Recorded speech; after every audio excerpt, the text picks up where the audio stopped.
During the 1970s, local authorities began a huge programme of facility provision, with £4.7 million being allocated in support of voluntary sector facilities. The early 1970s also saw a new programme which would develop 500 new swimming pools and almost a further 450 new indoor sports centres, showing now that provision and priorities for the government were shifting towards increasing opportunity for the public to have easier access to participate in sport. In 1974, there was also for the first time the distinction between sport and recreation.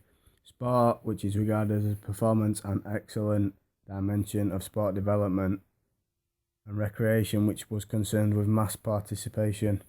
Following on from this, in 1975, the first white paper for sport was introduced, and this contained that the priorities were still to make better use of the already existing facilities and also refer to sport as a vehicle for community development. This made more than clear that sport was now being used to bring together communities, and this would be proved throughout major sporting events such as the World Cups and particularly Euro 96, which was held in England, and then most recently the 2012 Olympic Games, all of which have brought the country as a whole together.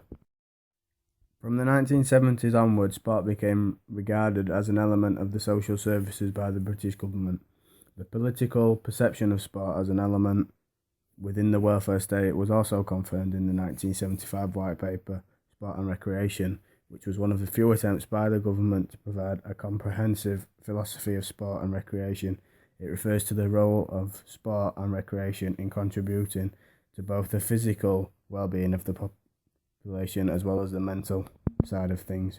In 1976, an economic crisis which affected the country as a whole saw an academic and political change that led to a substantial structuring of the welfare state, thus affecting sport in its own right. The economic crisis, which occurred in 1976, meant that the Labour government had to borrow £2.3 million from International Monetary Fund. This was one of the great disadvantages of the welfare state.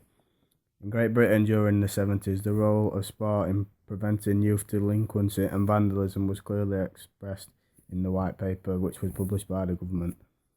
The UK government publication Sport and Recreation, which was published by the Department of the Environment in 1975, emphasised the importance of the role of sport and physical reaction as follows. For many people, physical activity makes an important contribution to physical and mental well-being by reducing boredom and urban frustration. Participation in active recreation contributes to the reduction of hooliganism and delinquency among young people. The 1970s also gave birth to hooliganism. This was becoming an increasingly difficult problem for the UK government. Historically, three main causes were formulated. Hooliganism was part of the permissive UK society, and Britons in the 1970s were allowed large leniency, particularly in the late 70s after the welfare state had been restructured through a number of cuts, mass strikes, and particularly changing culture once Labour had to borrow their extensive amounts of money. Hooliganism, however, did develop as a result of the working class rebelling against upper classes, and particularly that Conservative government and Conservative Party did promote standards which working class people rejected. However, a lot of hooliganism was due to the fact that the older people which used to go to football games began to decline. New products of affluence also took over. Commodities that cost more, such as cars, began to go up as people were starting to be paid more.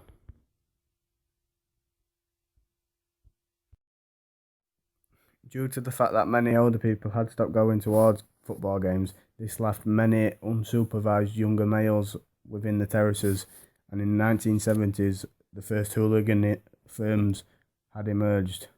English fans also acted in the same manner abroad during England's national away games, particularly those games away in Germany.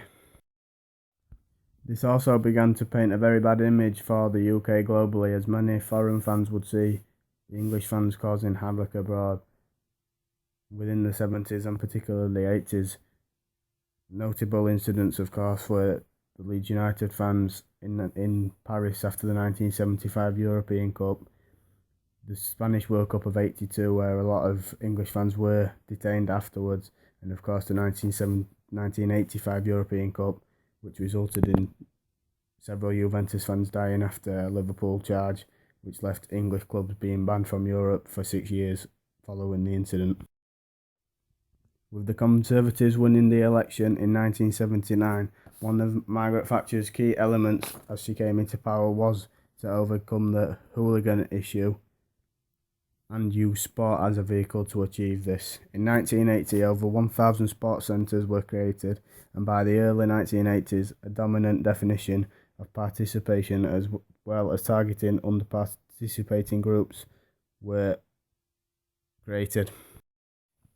However, in 1981, the Brixton riot occurred, which resulted in 200 plus police officers being injured and a further 45 members of the public being injured, showing that the Thatcher government still had some way to overcome riots and hooliganism amongst British people. There were also further riots in Birmingham, Leeds and Liverpool, which mainly involved inner city youths and were perceived as race riots between the different communities.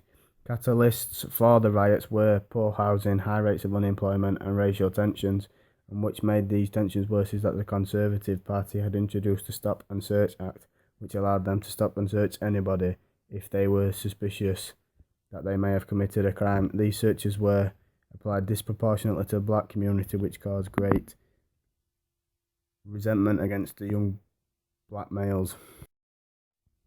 However, these riots did prove way for further sport development in the late 1980s. The Sport Initiative, which was funded by the Sports Council at a cost of £1 million per year, focused on 15 local authorities in Birmingham and London and led to the appointment of 90 sports leaders, which to this day is still one of the most defining moments in the evolution of sport development.